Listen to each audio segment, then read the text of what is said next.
100년 전 조선의 여성들은 이것 때문에 목숨까지 걸었다는 사실 알고 계셨나요? 과연 이것은 무엇이었을까요?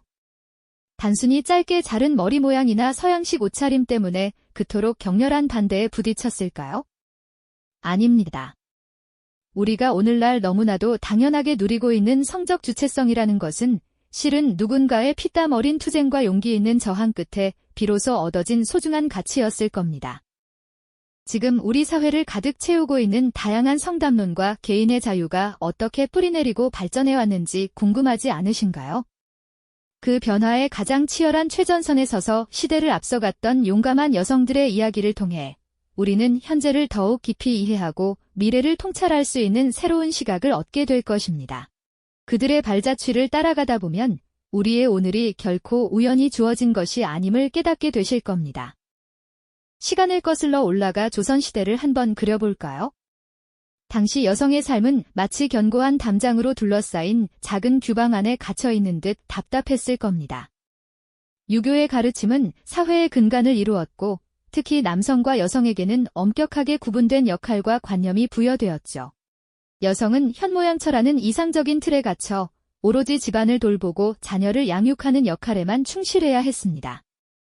자신의 생각이나 욕망을 드러내는 것은 허용되지 않았고 개인의 자유는 저 멀리 희미한 그림자처럼 느껴졌을 거예요.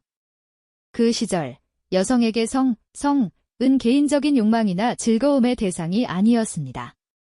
오로지 가문의 대를 잇기 위한 종족 번식의 수단으로만 여겨졌죠. 여성의 몸은 남성의 소유물처럼 취급되기도 했고 자신의 성에 대한 주체적인 목소리를 낼 기회조차 허락되지 않았습니다. 혹여라도 칠거지약 이 같은 가르침에 어긋나는 행동을 하면 가차없이 집에서 쫓겨날 수도 있었으니 그 억압의 무게는 상상 이상이었을 겁니다.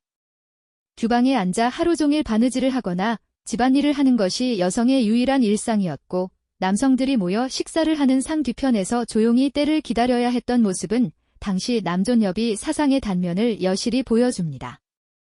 글조차 배우기 어려웠던 그 시대에 여성의 삶은 그저 집안이라는 울타리 안에서만 존재해야 했던 것이죠. 하지만 영원히 변치 않을 것 같던 견고한 전통의 벽에도 서서히 균열이 가기 시작했습니다. 개화기와 일제강점기를 거치면서 서구의 문물과 새로운 사상들이 물밀듯이 조선 땅에 들어오기 시작했으니까요.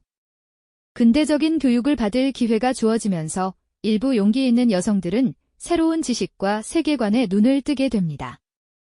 마치 굳게 닫힌 문틈으로 새어들어온 한 줄기 빛처럼 말이죠.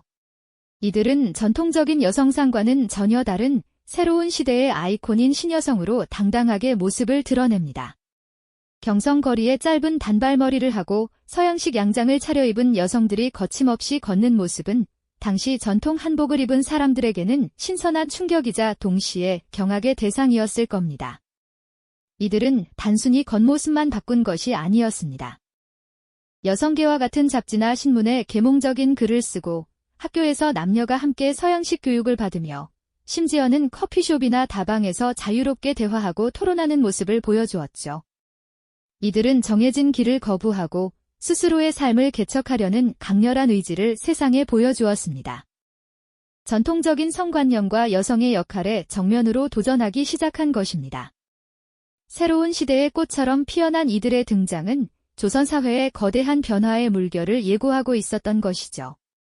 하지만 이 새로운 물결은 그리 쉽게 순응할 수 있는 성질의 것이 아니었죠. 정해진 길을 거부하고 스스로의 삶을 개척하려던 신여성들의 강렬한 의지는 동시에 견고했던 전통사회에 거대한 파열음을 일으켰습니다. 그들이 보여준 파격적인 모습과 사상은 신선함을 넘어선 충격으로 다가왔고 곧이어 거센 비난과 오해의 칼날이 되어 그들을 향했으니까요. 마치 거울을 보고 충격을 받은 듯 전통적인 가치관을 가진 이들은 신여성들을 이해하기보다는 비난하기에 바빴습니다.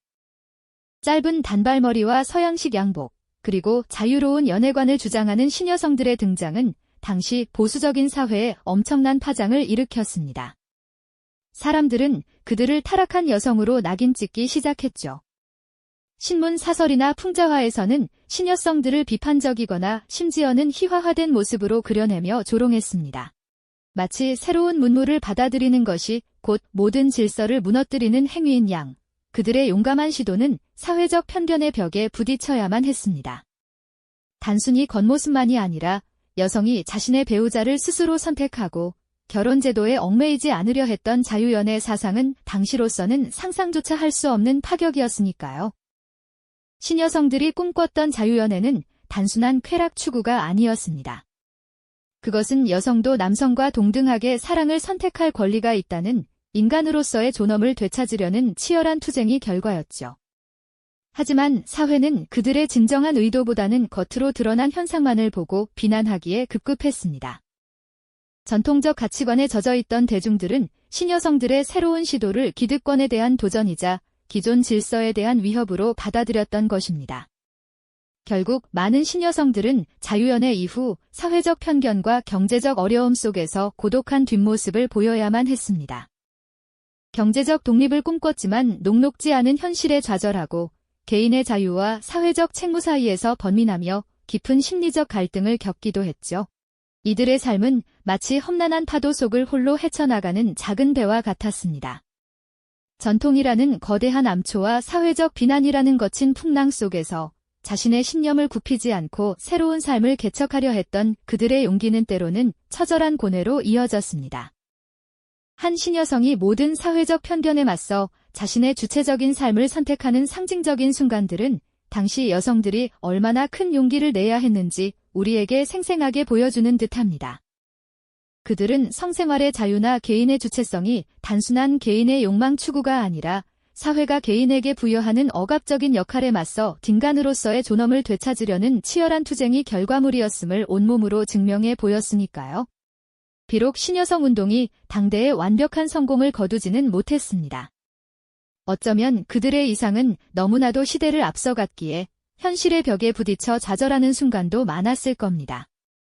하지만 그들의 용기 있는 발자취는 결코 헛되지 않았습니다. 여성 스스로의 자의식을 고취시키고 사회적인 역할을 확장하는 데 결정적인 기여를 했으니까요. 이들은 마치 단단한 땅에 뿌려진 작은 씨앗처럼 현대 한국 사회의 성담론 변화에 중요한 씨앗을 뿌렸습니다. 그 씨앗들이 자라나 오늘날 우리가 당연하게 여기는 여성의 지위와 성적 주체성의 바탕이 된 것이죠. 시간이 흘러 현대사회에서 당당하게 자신의 삶을 개척하고 사회활동에 참여하는 수많은 여성들의 모습은 어쩌면 100년 전 신여성들이 그토록 꿈꾸었던 미래가 아닐까요? 그들이 남긴 문학 작품이나 회고록, 그리고 초상화 속에서 우리는 시대를 앞서간 그들의 용기와 지혜를 엿볼 수 있습니다. 신여성들은 단순히 과거의 인물이 아니라 현대 여성운동의 시초로서 끊임없이 재평가되며 우리에게 많은 영감을 주고 있습니다. 오늘날 성평등을 향한 다양한 목소리와 움직임 속에서 우리는 신여성들이 남긴 위대한 유산을 다시금 떠올리게 됩니다. 오늘날 우리가 누리는 성적 자유와 개인의 주체성은 사실 100년 전 수많은 신여성들의 용기와 희생 위에 세워진 소중한 가치입니다. 그들의 이야기는 단지 과거의 기록이 아니라 여전히 변화를 요구하는 우리 사회에 던지는 중요한 질문이죠. 다음 영상에서는 이처럼 시대를 앞서간 인물들이 겪었던 또 다른 형태의 자유를 향한 투쟁에 대해 더 깊이 알아보는 시간을 갖겠습니다. 이 영상이 도움이 되셨다면 좋아요와 구독 부탁드립니다. 여러분의 응원이 제게 큰 힘이 됩니다. 다음 영상에서도 더 유용한 정보를 공유하겠습니다. 감사합니다.